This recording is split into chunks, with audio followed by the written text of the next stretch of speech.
Welcome to Kick It Up a Notch, hosted by Megan and Jenny. We're here to bring you lively conversations, inspiring stories, and a little bit of everything in between. Whether it's life, business, or just a good laugh, we're turning up the energy and diving into what makes life extraordinary. Let's kick it up a notch.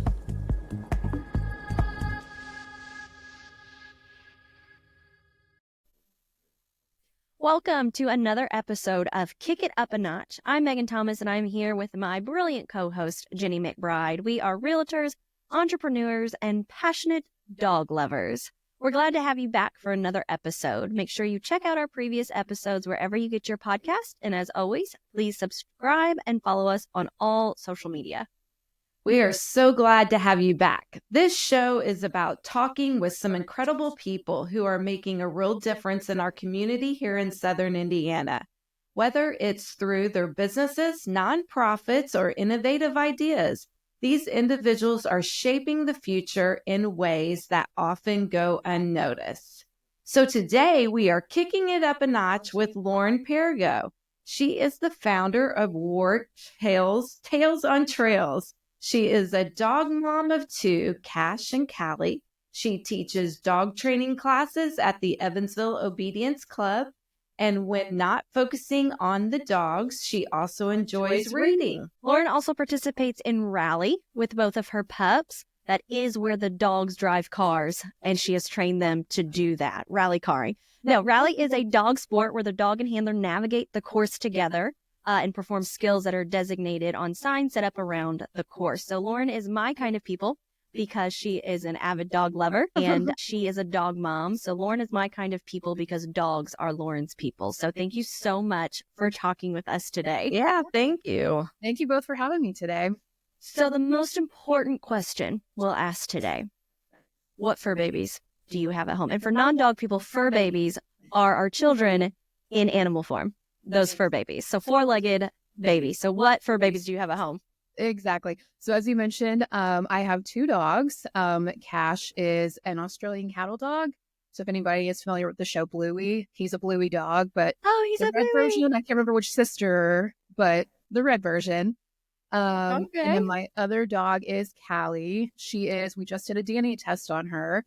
She is a part Australian cattle dog and part American bulldog.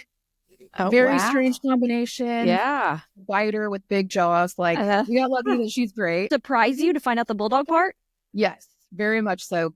I mean, we thought maybe pit, a smattering of breeds because she looks like a Dalmatian.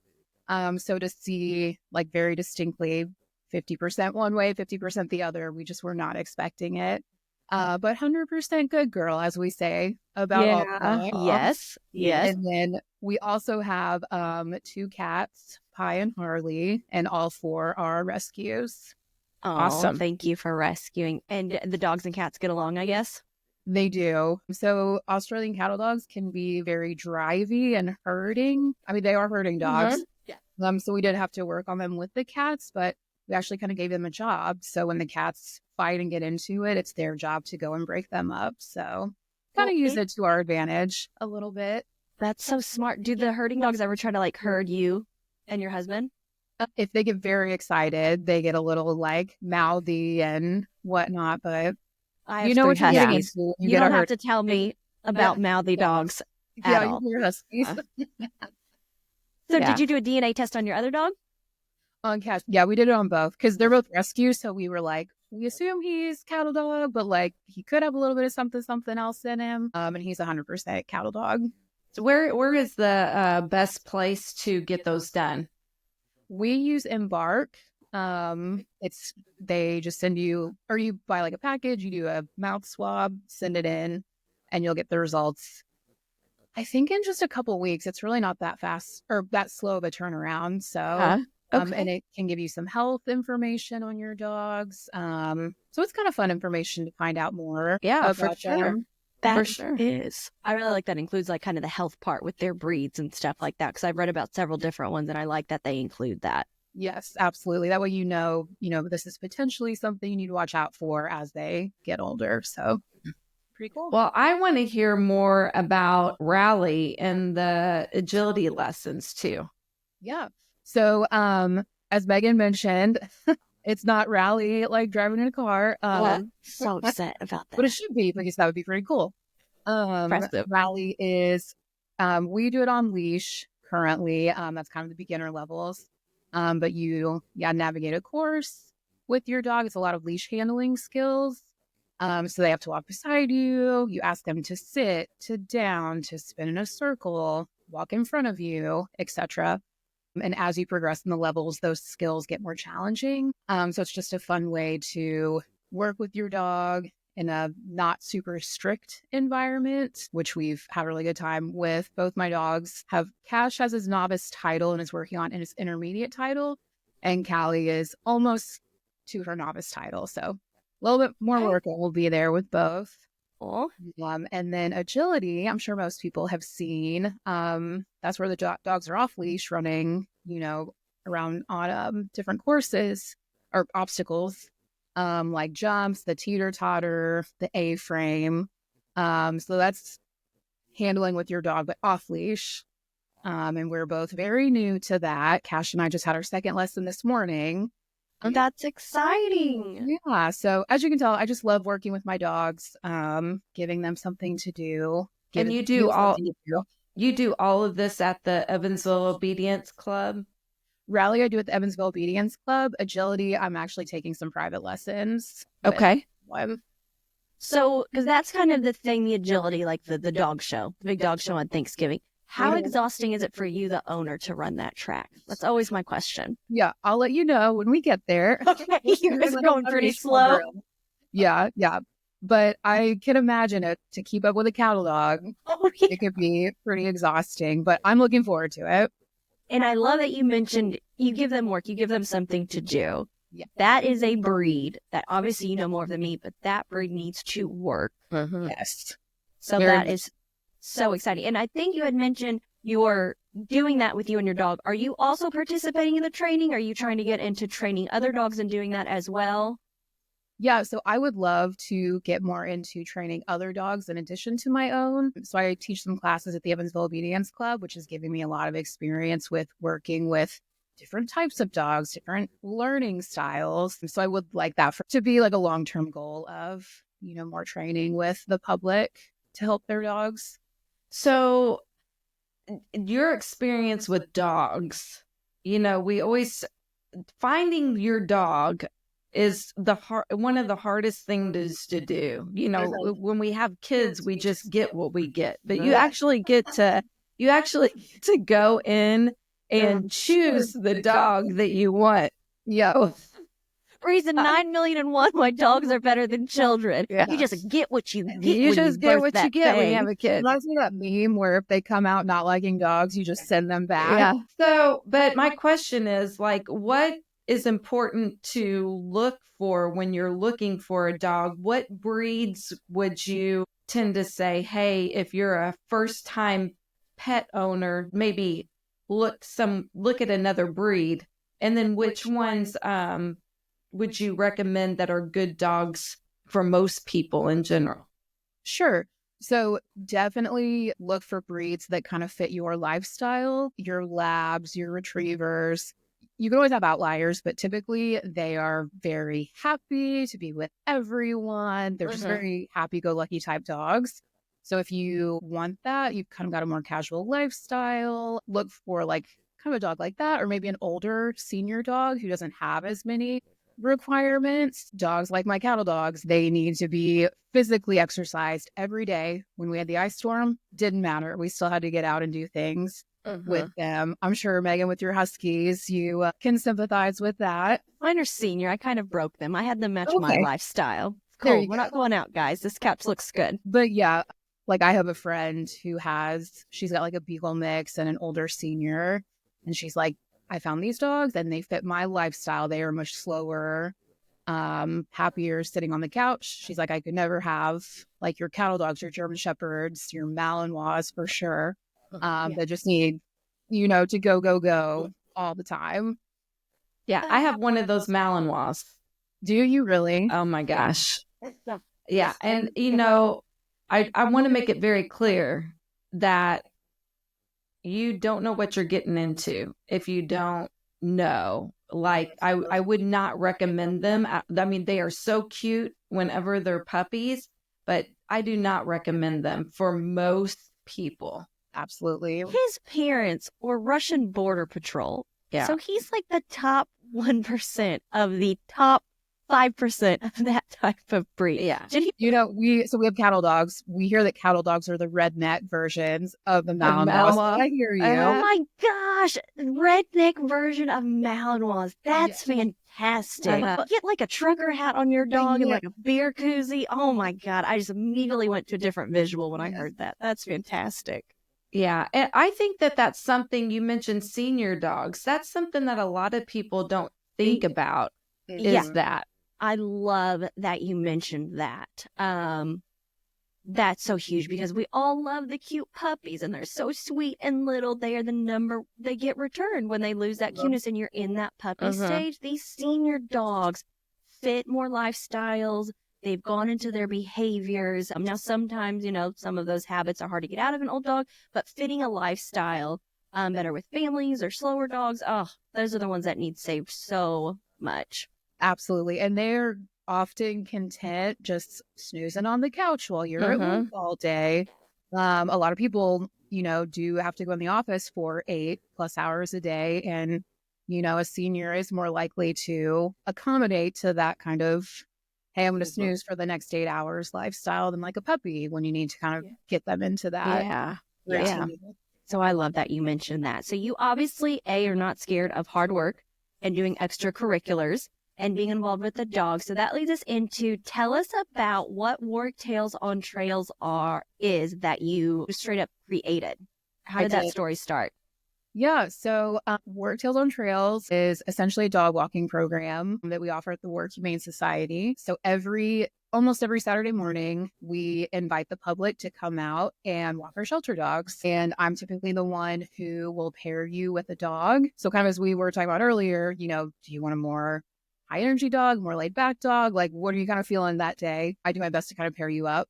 And this is a great opportunity, one, for people to get their dog fixed because you get to meet and play with this dog that you don't have to commit to, which a lot of people love. And it gives a lot of like mental and physical stimulation for our dogs. I mean, a shelter environment is stressful. It's just the nature of, you know, what they go through while they're there. So we're giving them an hour and a half out of the shelter, away from the stress, and, you know, interacting with people.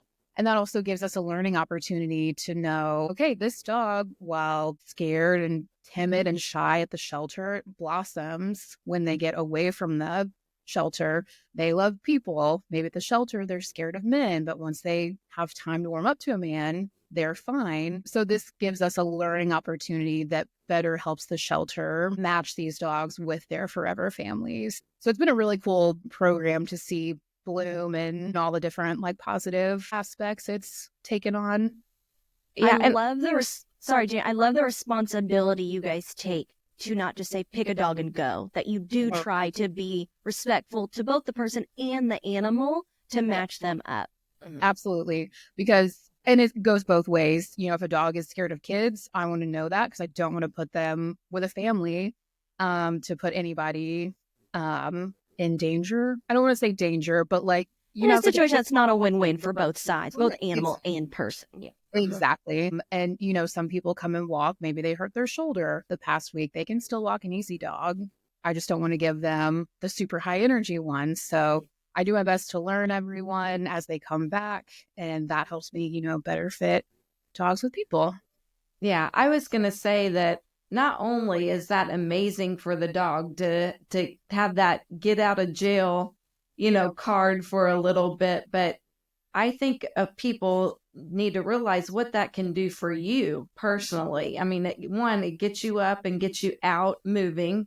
And two, I mean, there's nothing like a dog has this unconditional love. Like they will fall in love with you if they just met you the first time. And so just to feel that and to what that can do for you personally and your mental health is worth it. Absolutely. And sorry, Megan, I didn't mean to interrupt. No, you go on. So we actually ran this. So I started the program in 2019, which means we ran through COVID. And to your point, Jenny, this was an opportunity, you know, once people could kind of start gathering again, but we were outside. We did that, and that did give people an opportunity to get out of, hiding out in your home. While we were still spaced out, it was still a sense of community, even if we were a little bit separated. So we've definitely built a community within this program, and it's cool to see, participants interacting with each other and excited to see each other each week. So, right. And like you said, the importance of getting that animal and getting to learn it and know it outside of the shelter. Because so many amazing dogs do not give off the best first impression when they're stuck in that kennel, unfortunately, so they get past. So even going into the little room, playing with them, really getting them out of that space and getting to really understand that dog, taking that time could make the difference in the dog you choose and the dog that chooses you. So that was a really great thing you said. So you said you've mentioned you built a community and you'd like to see a lot of the positive benefits that have come out of creating this program. What do you feel like you've witnessed? What do you feel like has come out of that? That maybe surprised you, or was your goal? Or yeah, so I think starting the program, my number one goal, of course, was to try to get all the dogs out of the shelter every week. And most weeks we do accomplish that, which is phenomenal. I think what I didn't expect is for the community to have grown the way I'd kind of talked about. We're obviously a group of dog people. And what's really cool is a lot of us have found each other in this program through the loss of our own pets. Okay. So I've had people come up almost in tears, like, hey, I just lost my dog. I just want to spend an hour with a dog. Like, I'm not ready to commit. And like, I listen to their story and I've cried with people, and it's really cool to see them come back to the shelter. They've got a smile on their face. They're happy. You gave them that hour of happiness that they've needed. And then I will see those people return week after week, and I will just see a little bit more happiness in their face. And they're excited because the dog they walked got adopted that week. And so I don't think that was what I anticipated coming out of this program, was that like sense of community and just like really just sense of fulfillment that people have with participating. What a great way to heal after the loss of your pet, by participating in your program and getting out there and spending an hour a week with a dog that really needs some love. Absolutely. I've been there. Unfortunately, I've lost dogs, and my first dog, we only had one. So once he passed, we had no dogs, and that silence is deafening, I think. So, getting even just that hour fix, it's not the commitment. It is really helpful for a lot of people. Watching, like you said, that journey of like watching their heart heal and respecting that commitment of, I can't dive into this, but I can still make a difference. I can get out and move. It helps your mind space when you're in that sad time. Oh, that's amazing that you've been able. That is something that I wouldn't have expected from that. So that is very impressive. That's awesome. What challenge? So we said starting this program, just like saying it was easy. Was it that easy? Like, I know a lot of people have these thoughts, but you actually did it. You took it off paper and did it. So what were some challenges, or what did it take to start something like that? Yeah, so I am very much a planner. I still surprise myself that I did like put this into motion. I think that just comes from like the passion for it. But yeah, I didn't really know where to begin. And actually, through a weird turn of events, I met someone who knows the founder of Cardio for Canines, which is the same program that's offered at the Vanderbilt Humane Society. So I actually met with her. Her name is Lauren as well. And she kind of gave me her roadmap of how she started the program, what worked for them, what didn't. So in talking to her, she really set me up for faster success because I already knew what didn't work for them. So I didn't, have to do that with our program. So that was super helpful. And then I think the biggest challenge I thought I would face was, how do I gather a volunteer base willing to commit almost every Saturday for almost 6 years now, to commit to this program. And it still shocks me that I was able to find the right group of people to help me get that started, stick with it. I mean, of course, we've lost some volunteers. Life happens, but we've also picked up new volunteers along the way. And yeah, I met so many great friends from starting this program, and they share the same passion for the dogs that I do. How did you get that message out when you were looking for people? What avenues did you use to get that? So at the time, I was the treasurer of the board of directors at the Warrick Humane Society. Okay. So when I brought this idea up, I, of course, went to the board and was like, is anybody interested in doing this with me? We obviously all share the passion for dogs. So that was one avenue. My mom is a photographer by hobby. And so I was like, perfect. Do you want to be our photographer for the shelter? It's all coming together. And then I had a lot of coworkers who also shared a similar passion for dogs. So I talked to them, they talked to their friends. And I just got really lucky that so many people were willing to commit and share in the passion. I get always so tough with that word lucky, because as I'm hearing this journey of it, and this being a podcast about people who are doing things that someone listening to this right now is thinking, oh, I've wanted to do that. But, you mentioned passion. I think if you have passion and action can take you almost anywhere. But you said you were talking to people and you came across the person who started Cardio for Canines, a very similar program. So not to get off base, but that was something that you felt, you put that energy out there and that person crossed your path. And some people that could have crossed their path and they did nothing with it. You still did something with it. You had that action from it. That was purpose, not luck. Yeah. That's why I get so weird with that lucky, because luck is when preparation meets opportunity. A lot of people could have things cross their path and they do nothing with it. They just keep on driving by it. So Great you had job. all those pieces fall in place and then did something with those pieces. So luck is kind of easy to say, oh, it just fell in that. But no, you did something with that. That was hard work that you kept going. Thank you. Yeah. So, and there kind of a quick side story with that. The way I met that person was there was a metric century bike ride that day. So I'm a cyclist and it's like 66 miles. And I woke up literally. She just nonchalantly threw in a 66-mile bike ride. Okay. It was another one of those, like, I don't know what I was doing. I woke up that morning. I was like, I have no one to do this with me, but I don't know. I'm like feeling really motivated to go do this. And so I went by myself, was just cruising along by myself, started chatting with a guy. And that conversation led me to talking to Lauren, who founded Cardio. And that's where Tales on Trails originated. And the fact that her name is also Lauren, that was a little sprinkle of you're on the right track. Yeah, exactly. Okay. Exactly. Side note to your side note. We'll save this for a different talk. You nonchalantly said, I'm feeling motivated today, had no one to do this with, and hopped on a bike for 66 miles. Okay. I thought you were my people, Lauren, because you like dogs. That is the most alien thing I've ever heard in my life to me. Okay. So I'm proud of you for that too, because that's amazing. Thank you. Lauren, you need to it. You need to. I'm trying to get Megan to do a 5K with me, so you need to. You two need to talk about getting motivation. You stop right there. The 5K will help. Running with a frog. Running with a dog will help. A dog. Okay. Yeah. The 5K is at 5:30 in the morning. In Evansville? Like where? Las Vegas, Lauren.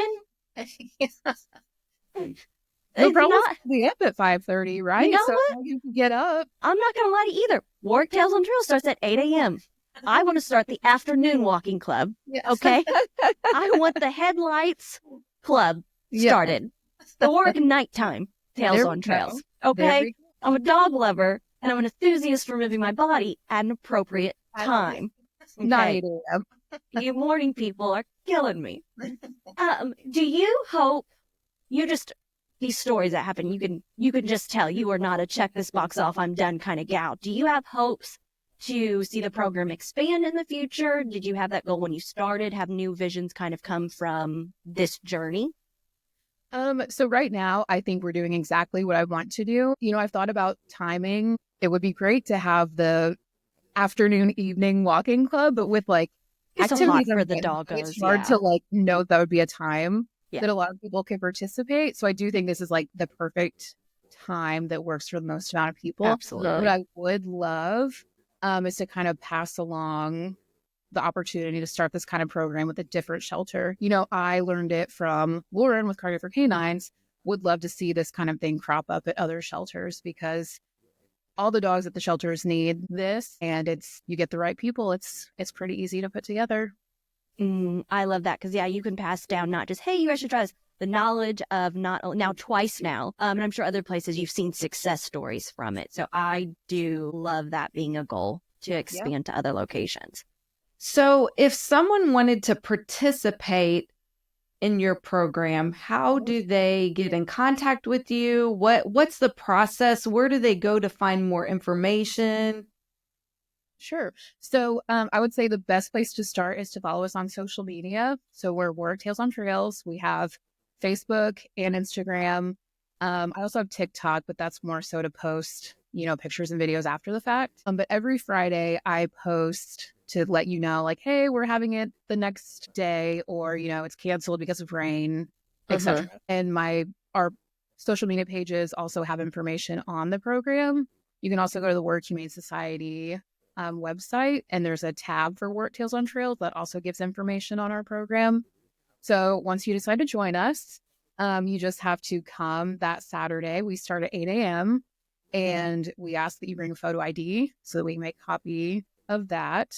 We have you fill out a registration form and a liability waiver.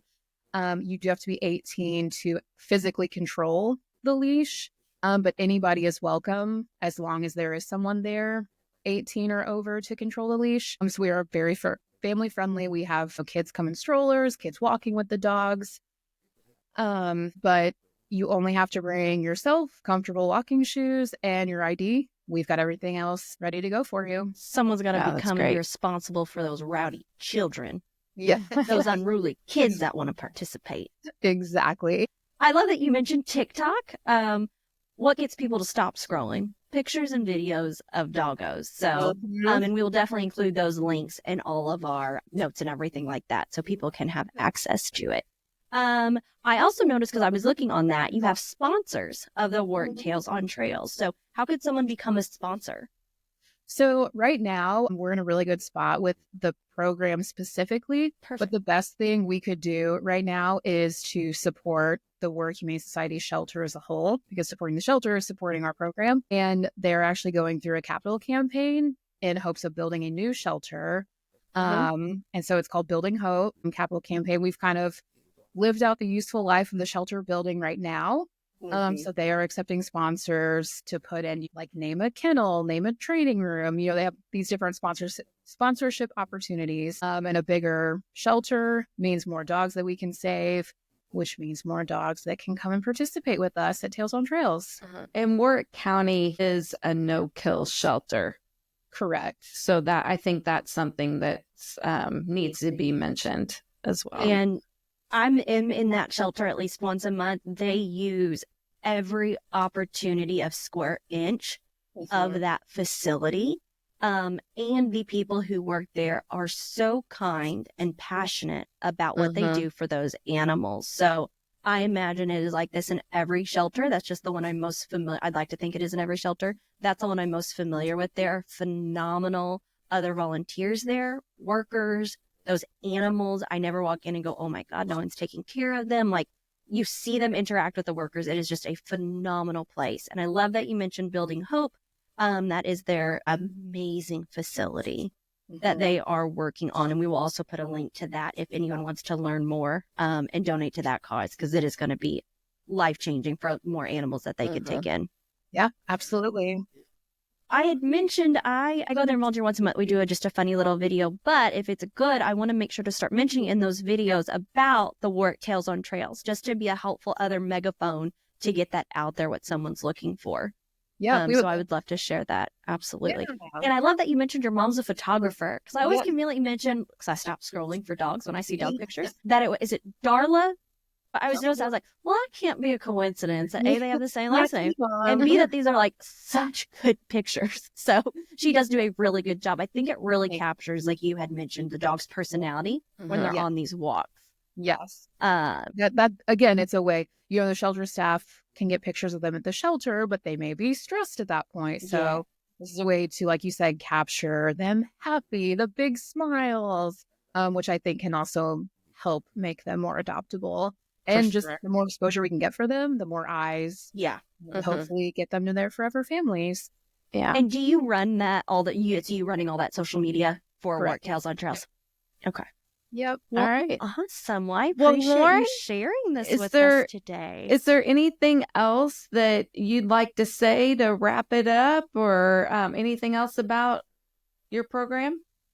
I think we've hit on a lot of the good points. We would love to have anyone who is either interested in participating, walking the dogs, please come out. We never have too many. We've got dogs for everyone.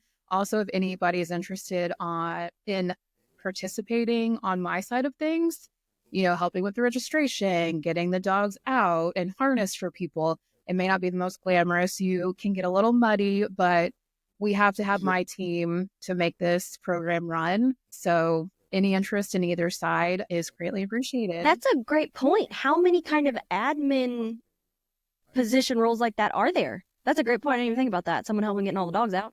Yeah. So I coordinate roughly 20 volunteers to run the program.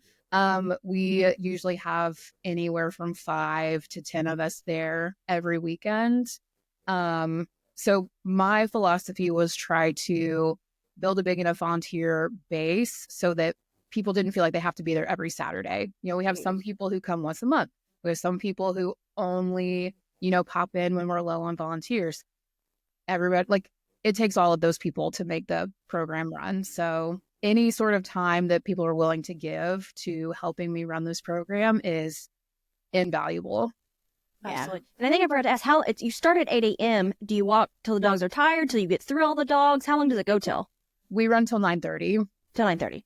Yep. And often some people may take 2 dogs. So yeah, it's great to interact with one dog, but sometimes you meet with 2 dogs that day. And I mean, that's twice the fun. So oh my gosh, I always love going in there. I'm like, which dogs are best friends? Yes. Which dogs love hanging out together, because it is just so cute seeing them play together and stuff like that.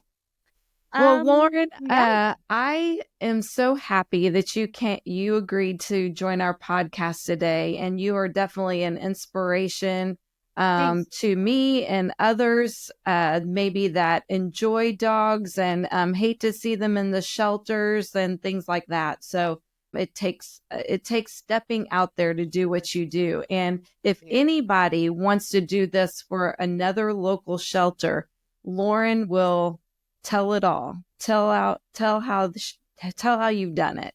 Yeah. So share all the tips